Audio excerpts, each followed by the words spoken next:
Okay, sama loo xiranaya way marka. Think sana loo xiranaya. Anyway, gabdho waa idin salaamay. I hope inaad caafimaad qabtaan. I know inaad caafimaad qabtaan. Haddana waa sikin jeclahay inaa idin salaamo mataqaanaa. Okay.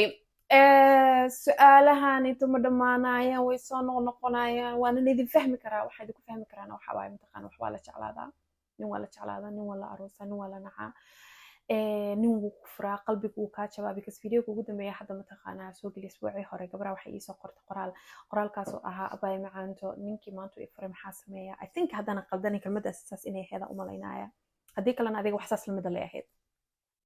oo furitaan ku saabsan abaya macaanto is okay maanta dhan haddaa nin waceyso mataqaanaa ood maanta dhan aad nin waceyso imagine waxaa ku dhahay message waa ogahay qalbigaa ku xanuunaya waa gubanaysaa waxaa is leedahay waayo qofkaanayta kaaga tegay waayo qofkaanayta uu kuu nacay why sababta maxaa waaye muxuu ninkaanayta ii furay muxuu ninkaanayta iiga tegay muxuu heblaaye ula hadlay heblaayaba ninkeedii way haysataa aniga nolosheeda maxaa ka qaldan ba bishaare midaa kuu sheegaya qurux badanay wax oo noloshaada ka qaldan haba yaraatee ma jirto ba adduunkana waxay tahay mataqaanaa marna waa lagu jeclaana marna waa lagaa tagaa so adigaba marna qof jeclaanaysa mataqaanaa marna adiga qof uga tegayso so haddii oo aad nin kala tagtaan oo nin lagu furo I know waa ogahay nolosha waxay noqonaysaa mataqaanaa inay maran tahay camal as like imagine 10 sano qof sariir la soo jiifanaysay 10 sano qofka sariirta la soo jiifsanaysay maalin wuxuu go'aansaday inuu ka dhaqaaqo iska dhaqaaqay way xanuun badan tahay because qofkaanito noloshaada la qabsatay naftaada la qabsatay because noloshaada dhan wuxuu ku leeyahay qofkaanito qayb balaakin xasuuso qofka nolosha ugu muhiimsan yaa waay adiga waay abay macaanta ma fahantay haddaa ninkaanito maanta 180 message-na u dirto mataqaanaa uu message-kaaga uu fiirsanayo uu nimanka ay saaxiibka leeyahay mataqaanaa uu tusinaayo uu leeyahay oh my god naagtaanito maanta dhan isaa wacanaysaa maxay iga soo wacaysaa imagine xanuunka ku haaya iyo bahdilka lagu bahdilooyo midkee kuu daran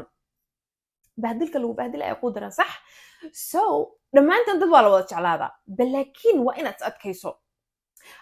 maalintii dhaweed videoga hore ee soo duubay waa kuugu sheegay haddana waa kuugu celinaya waa inaad is adkayso adoo nin jecel oo u dhimanaya oon labadaada indhood mataqaanaa niguma dhacayso ba way dhacdaa oo labadaada indhood mataqaanaa aad ka jeceshahay waa inaad is adkaysaa ood iska dhigtaa inaanad rabin oona danka lahayn uuna adduunka inuu adiga maahana qof kale uusan adduunkan jirin waa inaad is aaminsiisaa because damoor aad naftaada jeceshahay mataqaanaa waa damoor aad naftaada badbaadiso haddii aanad naftaada jeclayn mataqaanaa naftaada ma badbaadin kartid because waxaad is leedahay mataqaanaa jacaylka wuxuu kaa raacay qofkaanayto mataqaanaa waxaad ka helaysaa waxyaalo badan oo gabdhaha soomaalida haddaan nahnay mataqaanaa inaan hooyadeed kasoo helin kamaynaan soo helin walaaladeen waxaa laga yaabaa inaan 9 qof la dhalanay ama 6 qof la dhalanay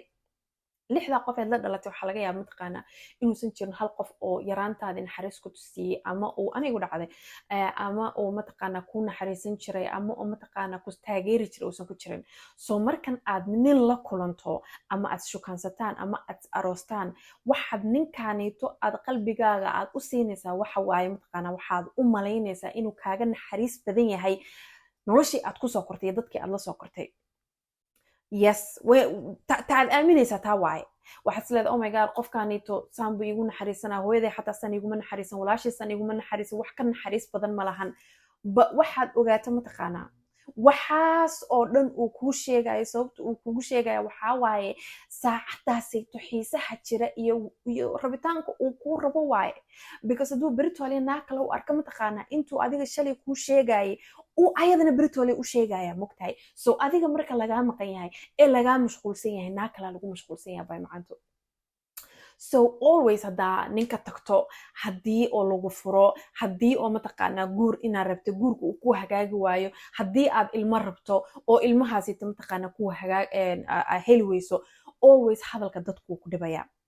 so waxaanoo dhan waxaad uga hortegi karta mataqaanaa naftaada inaad jeclaato because hadday maanta naag ku imaado ku dhahdo mataqaanaa heblaaye waxaa lagu dhahaya ninkii aa furay ama heblaaye waxaa lagu dhahaya naagtaanita ilmo ma dhasho mataqaanaa ku damqeen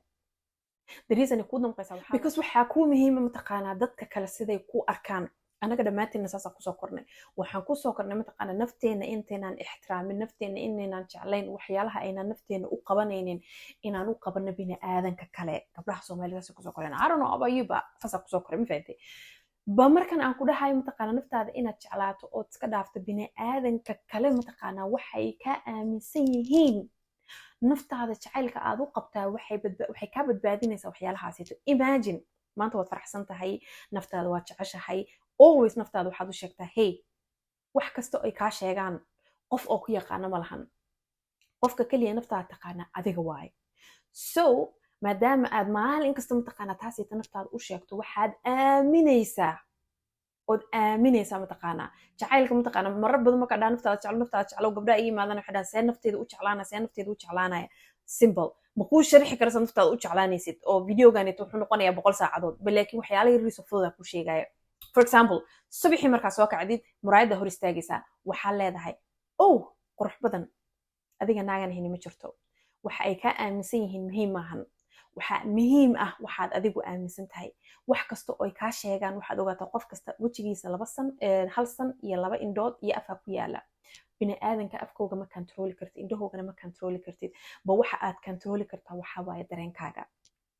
so hadday kugu adag tahay mataqaana jacaylka aad naftaada jeclaanaysa mataqaana waxaad ka bilaabaysaa waxyaalahaasito oo yariiriska just like inaad muraayada hor istaagto just like inaad 2 daqiiqo kaliya isla qaadato oo dhahdid dhageyso qof aan adiga ahayn adduunkan ma jiro waad qurux badan tahay waad caqli badan tahay waad maskax badan tahay qof fiicanaad tahay qalbi nadiifaad haysataa wax kasta oo ay ka sheegaan wax kasta oo ay kugu sameeyaan qof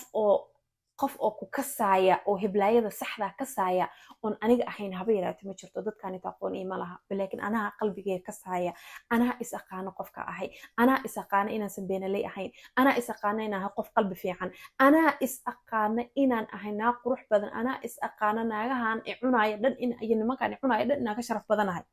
ma fahantay saasa u bilaabaysaa because guriga ma taqaana kor laga soo dhiso hoosta laga soo dhisaa soo waxyaalaha yariiska ma aragtay ku bilow isku day ma aragtaa naftaada inaad dhiirigeliso because taa naftaada dhiirigel ma taqaana qof haba yaraato ku dhiirigelaya ma jirto haddii aad isleedahay ma taqaana waxaan rabaa ninka inaa waco ama naagta inaa waco ama qofka rabta inaa waco maanta dhan maskaxaada ay ku mashquulsan tahay ma taqaana maanta dhan noo kuu sheegay isku day inaa cunto kariso isku day inaa movie fiirsato isku day inaa gym aado isku day inaa orodo isku day qolka inaa iska hagaajiso isku day timaha inaa iska hagaajiso isku day inaa wax qorto isku day inaa ismashquuliso bini aadanka ma taqaana ha ka ogolaanin inay kaa guuleystaan iyo kaa guuleysanin always waxaad noqoto qofka oo guuleysanaya iska dhaaf hadalka bini aadamka ee dhageysanaysa gabdhaha Soomaaliya haddaad tiidin ma taqaanaa waxa qeyrkiin iyo qoomihiiba idinka reebay wax kale ma ahan waa hadalka dadkaad dhageysataan waxaad ku mashquulsan tahay maanta dhan heblaay maxay iga aaminsan tahay heblaay mobilka ka bixisaa heblaay ma ku aroosaysaa heblaay hooyada miya hebel muxuu iga aaminsan yahay hebel muxuu ku hayaa wuxuu ku hayaa ma jirto markaad jirantahay guriga joogto yaa ku soo boqda markaad dhibaataysantahay sirta kaliya jiifto eed maanta dhan ooyeyso yaa ku soo waco oo ku dhaha heblaay sidaa tahay marka aad ma taqaana aad qof u baahan tahay inaad la sheekaysato qofku soo wacaya ma jirto marka aad mashquulsan tahayna bini aadanka dhan ku soo wacaya aniga ugu dhacda sometimes waxa dadka maanta dhan qofna wicin qofna isoo wici live ha soo galay maskaxdu waa mashquulaysaa maanta dhan telefonkayga ma istaagayo durruf because adduunka ba istaasaba marka wuxuu baahan tahay waxa ma helaysid marka maskaxdaada ka sii jeeso eed mashquulsan ma taqaana ayaad helaysaa so hadday kugu adag tahay ma taqaana inaad iska dhaafto ama mashquulka bini aadanka ma taqaana ama waxay ka aaminsan yihiin inaad farax ka qaado ay kugu adagto maskaxda ka sii jeedsan ma taqaana just waxaad xasuusataa maalintii adduunka kugu dhibaatada badneed iyo agtaada joogay oo ilaahay ka ahayn maalintaad rabtay qof inaad la hadasho iyo agtaada joogo ilaahay ka ahayn maalintaad lacag u baahneed yaa ku siiyo ilaahay ka ahayn so bini aadanka aad ku fikiraysid habeen iyo maalin ma taqaana maxay iga sheegayaan markaad baahan tahay ama aad geeriyeysan tahay ama dhibaato ay kugu dhacdo ma taqaana hal qof agtaada kama arkaysid dadku markay ku hadal haynayaan waxa waaye ma taqaana nolosha markay ku kala kacsan tahay ninka aan ku furnay Soomaalidu dhahda ma taqaana looma xiro sheekadaanayta intaas kuma sii dhameyn karaya ma fahantay video kala subsanaya live aadaya waa shaqaynaya ma fahantay sirtaas ka dul shaqaysanaya so intaas ay tamaanta idinku eekaato insha Allah waa noo jimcaha dambe